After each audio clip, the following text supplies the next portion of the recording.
علی ابن ابی طالب علیہ السلام کے ساتھ آپ کی خدمت میں حاضر ہوں۔ آج 18 رمضان ہے، 29 مارچ ہے اور جمعے کا روز ہے۔ پروردگار کی بارگاہ میں دعا گو بھی ہوں اور امید بھی ہوں کہ پوری دنیا میں آپ جہاں کہیں بھی ہوں گے صدقے میں محمد و آل محمد علیہ السلام کے خیر و حافظ ہوں گے۔ ناظرین، آپ کو ہمارے پروگرام کے فارمیٹ کا علم ہے، اس میں خصوصی جو نشریات ہیں، خصوصی ایام، خصوصی تاریخوں کا خاص خیال رکھا جاتا ہے، اس میں خصوصی نشریات کا اہتمام کیا جاتا ہے۔ اس وقت آج 18 رمضان ہے اور آج کی شب قیامت کی شب ہے اور شب ضربت امیر المومنین سے منسوب ہے۔ تو اس آج کے کیا واقعات ہیں شب کے، کس طرح سے امیر المومنین حضرت علی ابن ابی طالب علیہ السلام کو ضربت لگی، کیا سارا معاملہ ہے، تو آج کا ہمارا موضوع ولایت امیر المومنین در کتب اہل سنت رہے گا، اور کہاں کہاں پر مصادر اہل سنت میں امیر المومنین حضرت علی ابن ابی طالب علیہ السلام کی ولایت کا برملا اظہار کیا گیا ہے اور کن الفاظ میں کیا گیا ہے، ان تمام چیزوں کو آپ کے سامنے رکھیں گے۔ اور انشاءاللہ اس کے اوپر بات کرنے کے لیے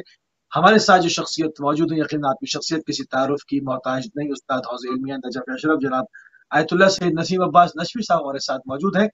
قبلہ آپ کو پروگرام میں خوش آمدید کہیں گے، آپ کی خدمت پہ سلام عرض کریں گے اور محرم کی اس شب کی تعزیت بھی پیش کریں گے۔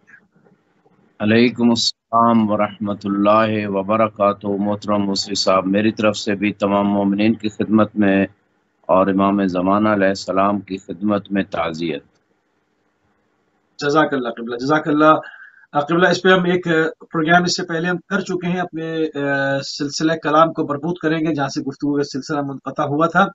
مولا امیر المومنین حضرت علی بن ابی طالب علیہ السلام کی ولایت کا انکار جو لوگ کرتے ہیں، وہ انکار ان کو کہاں لے جاتا ہے؟ روشنی ڈالتے ہیں۔ اعوذ باللہ من الشیطان الرجیم، بسم اللہ الرحمن الرحیم، الحمد للہ رب العالمین، والصلاة والسلام علی سید الانبیاء والمرسلین وعلی آلہ الطیبین الطاہرین۔ اما بعد فقد قال اللہ سبحانہ وتعالی فی کتابہ المجید، بسم اللہ الرحمن الرحیم، سأل سائل بعذاب واقع للکافرین لیس له دافع۔ صدق اللہ العلی العظیم۔ سورہ معارج میں بسم اللہ کے بعد اللہ سبحانہ وتعالی نے ایک آیت میں ارشاد فرمایا کہ سوال کرنے والے نے عذاب واقع ہونے کا سوال کیا، کافرین سے ایسے عذاب کو کوئی نہیں روک سکتا۔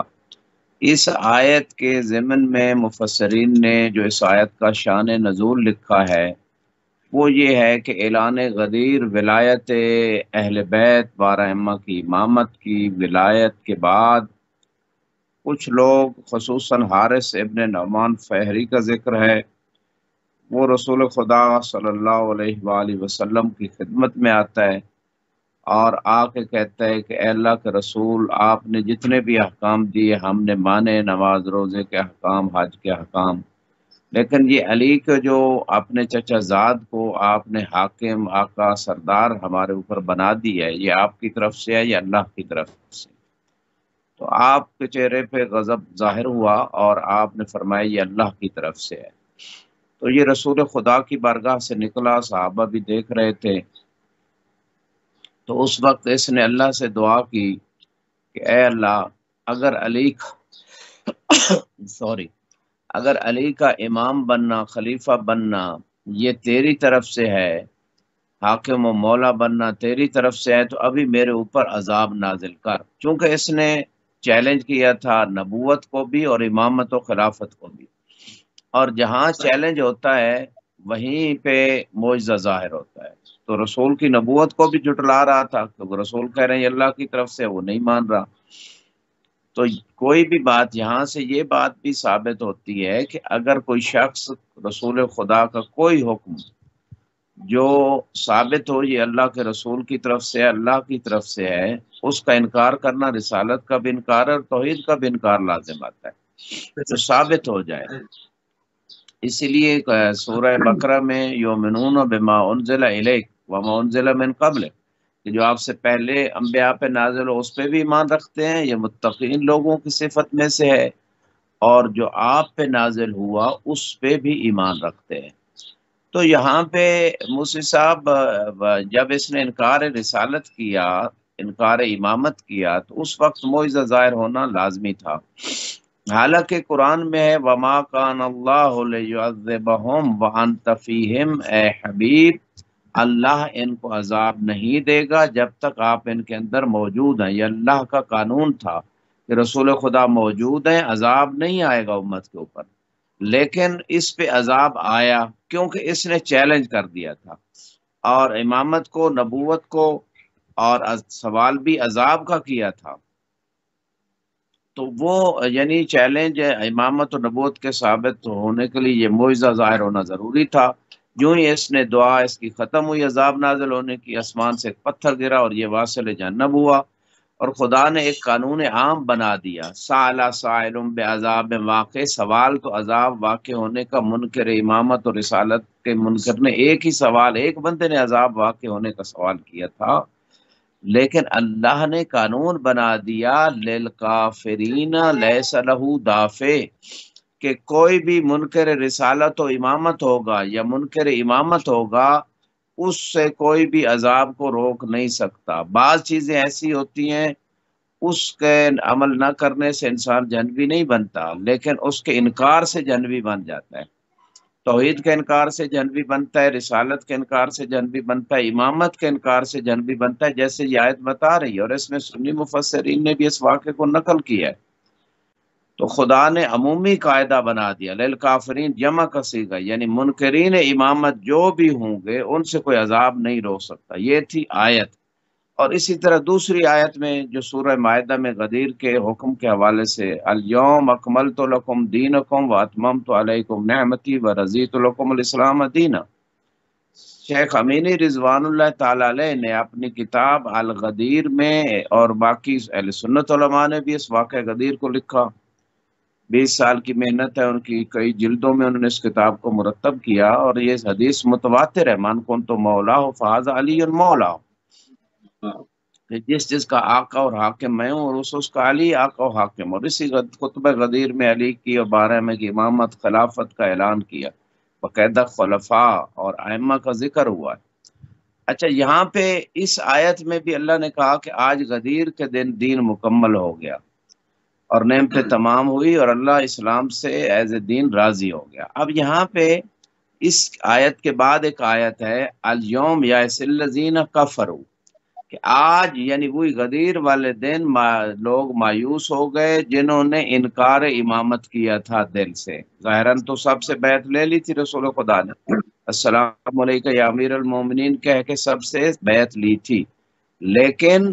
جو لوگ دل میں نفاق چھپائے ہوئے بیٹھے تھے، علی اور بارہ ائمہ کی امامت کے منکر تھے، ان لوگوں کے بارے میں اللہ فرما رہا ہے اسی آیت میں، یعنی اسی آیت کے ضمن میں آگے آیت آ رہی ہے الیوم یئس الذین کفروا، یعنی وہی غدیر کے دن کچھ لوگ جو ہے نا منکرین امامت جو ہے نا وہ مایوس ہو گئے تھے، کیونکہ پہلے ان کے دل میں تھا رسول چلے جائیں گے، دین ختم ہو جائے گا۔ جب رسول خدا نے 12 ائمہ کی امامت و خلافت کا اعلان کر دیا تو وہ مایوس ہو گئے کہ یہ تو سلسلہ آگے چل رہا ہے اور ہر زمانے میں ایک سلسلہ ہے۔ یہاں پہ اہل سنت مصادر کے کچھ روایتیں بھی آپ کی خدمت میں پیش کر دیتا ہوں، اور وہ روایتیں یہ ہیں کہ سیوطی نے، بہت مشہور عالم دین ہے، انہوں نے ایک حدیث نقل کی ہے، اور اس حدیث میں رسول خدا صلی اللہ علیہ وآلہ وسلم سے جابر سے روایت ہے، جابر نے عمر ابن خطاب سے روایت کی، اور وہ کہ عمر ابن خطاب نے کہا کہ کنت اجفو علیًا فلاقین النبی قال آذیتنی یا عمر، کہ میں علی سے جفا رکھتا تھا اور مجھ سے رسول خدا ملے تو انہوں نے مجھے فرمایا اے عمر تو مجھے اذیت دیتا ہے، قلت بأی شیء یا رسول اللہ، میں نے کہا، عمر کہتا ہے کہ میں نے کہا کس چیز سے میں آپ کو اللہ کا رسول اذیت دیتا ہوں؟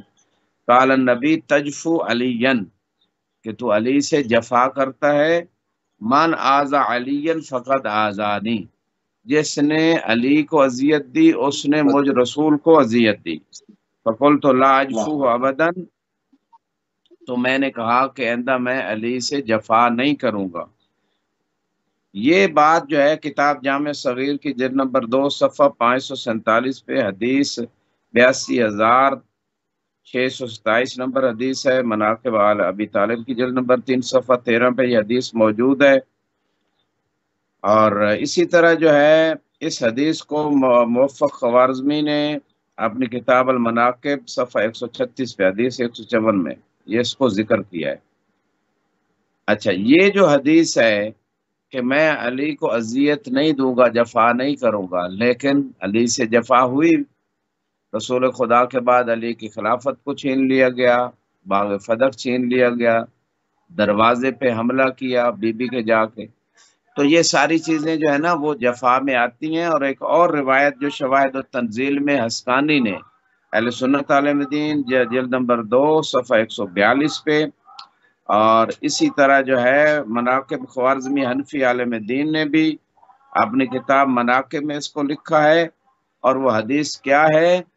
حدیث میں ہے رسول خدا صلی اللہ علیہ وآلہ وسلم مولا علی کا ایک بال لیتے ہیں اور فرماتے ہیں من آزا شعرا من کا فقد آزانی، اے علی جس نے آپ کو بال کے برابر بھی اذیت دی یا آپ کے بال کو اذیت دی اس نے مجھے اذیت دی، ومن آزانی فقد آز اللہ، جس نے مجھے اذیت دی اس نے اللہ کو اذیت دی، ومن آز اللہ لعنہ ملء السماوات وملء الارض، جس نے اللہ کو اذیت دی اس پہ اللہ کے تمام مخلوقات جو آسمانوں میں رہتی ہیں جو زمین میں رہتی ہیں ان پہ لعنت ہوتی ہے۔ اچھا، یہ روایت ہے اہل سنت کتابوں کی مصادر کی، لیکن اس میں میں ایک آیت بھی پیش کر دیتا ہوں، ان الذین یؤذون اللہ ورسولہ لعنہم اللہ فی الدنیا والآخرہ وأعد لهم عذابا مہینا، کہ جو اللہ اور رسول کو اذیت دیتے ہیں اللہ ان پہ دنیا و آخرت میں لعنت بھی کرتا ہے اور ان کے لیے اہانت والا عذاب بھی تیار کر رکھا ہے۔ اچھا، یہاں پہ آپ جو بات ہے مولا علی علیہ السلام کو یا جناب سیدہ یا اہل بیت کو جو بھی اذیت دیتا ہے تباً وہ رسول خدا کو اذیت دیتا ہے۔ خود ایک مشہور فرمان ہے آپ کا، آپ نے ارشاد فرمایا کہ ما اوذی النبی قط کما اوذیت، کسی نبی کو اتنی اذیت نہیں دی گئی جتنی مجھے دی گئی، بہت انبیاء قتل بھی ہوئے سارا کچھ، لیکن رسول خدا کو جو ان کی اہل بیت کے ذریعے سے اذیت دی گئی، اہل بیت کو ستا کے امت نے اذیت دی، یہ اس اذیت کی بات فرما رہے ہیں۔ رسول خدا کی بیٹی مظلومہ شہید ہوئی، حق غصب ہوا، رسول خدا کے بھائی رسول خدا کے خلیفہ کی خلافت غصب ہوئی، 12 ائمہ میں سے ہر امام کو اذیت دی گئی، قیدوں میں رکھا گیا، زہریں دی گئیں، شہید کیا گیا، اور 12ویں امام کی غیبت بھی انی امت کی اذیت اور احترام اور مقام کو قبول نہ کرنے کی وجہ سے۔ آج 1.5 ارب آبادی ہے، 1.5 سے 2 ارب کے درمیان مسلمان ہیں، اور وہ چونکہ 12ویں امام کو امام نہیں مانتے، دل سے پہلے کو نہیں مانا آخری کو بھی نہیں مانتے، اور جب نہیں مانتے تو اسی وجہ سے وہ پردہ غیب میں۔ آج اگر 1.5-2 ارب مسلمان ان کو امام مان لیتے ہیں اور ان کے حکم کی پیروی کرتے ہیں اور وہ جو دین اپنے نانا کا جو اصلی دین ہے وہ اسی کو نافذ کریں گے، تو میں سمجھتا ہوں کہ حاج امام کا ظہور ہو جائے گا۔ لیکن یہ وہی لوگ ہیں، اکثر ان میں سے محبان چاند اہل سنت محبان کے علاوہ چاند %، یہ وہی لوگ ہیں جو مولا علی کے خلاف صفین میں آ گئے تھے، یہ وہی لوگ ہیں جو جمل میں مولا علی کے خلاف جنگ لڑنے آ گئے تھے، ان میں سے وہی لوگ ہیں جنہوں نے اہل بیت کو کربلا میں شہید کیا۔ تو آج بھی امام زمانہ جو ہے نا اسی قسم کے مسلمانوں سے، ان کو جو باقی ائمہ کے زمانے میں تھے اسی قسم کے مسلمان آج بھی موجود ہیں۔ تو یہ بات جو ہے اس مقام پہ ہے، تو آیت بھی بتا رہی ہے کہ جناب اللہ رسول کو اذیت دینے والا جہنمی اور اس پہ اللہ کی لعنت ہو رہی ہے دنیا و آخرت میں۔ روایتیں بھی یہ ساری اہل سنت مصادر سے بتا رہی ہیں کہ مولا علی کو اور اہل بیت کو، اور واقعہ بھی یہی ہے، یعنی تاریخ اٹھا کر دیکھ لیں، کربلا کو اٹھا کر دیکھ لیں، سب ائمہ کو اذیتیں دی گئیں، اور ان ائمہ کو اذیت دینا رسول کو اذیت دینا ہے، اور اللہ رسول کی لعنت کے مستحق بن گئے قرآن کی آیت سے۔ اس بات کا کوئی مسلمان انکار کر سکتا ہے کہ اہل بیت کو اذیتیں نہیں دے گی کربلا اور اس سے پہلے اور اس کے بعد، اور وہ اذیتیں اچھا، رسول کو ہوئی اذیتیں؟ ایک روایت تو ہے نہیں، کوئی ایک روایت تو نہیں، مباہلے کے موقع پر، غدیر کے موقع پر، دعوت ذوالعشیرہ کے موقع پر، جنگوں میں، خیبر میں، خندق میں، بدر میں، مطلب ہر جگہ پر اہل بیت علیہ السلام کے جو فضائل ہیں وہ کسی سے ڈھکے چھپے نہیں ہیں، چاہے فرشتہ روٹیاں لے کر آئے، جناب رضوان کپڑے لے کر آئے، مطلب ہر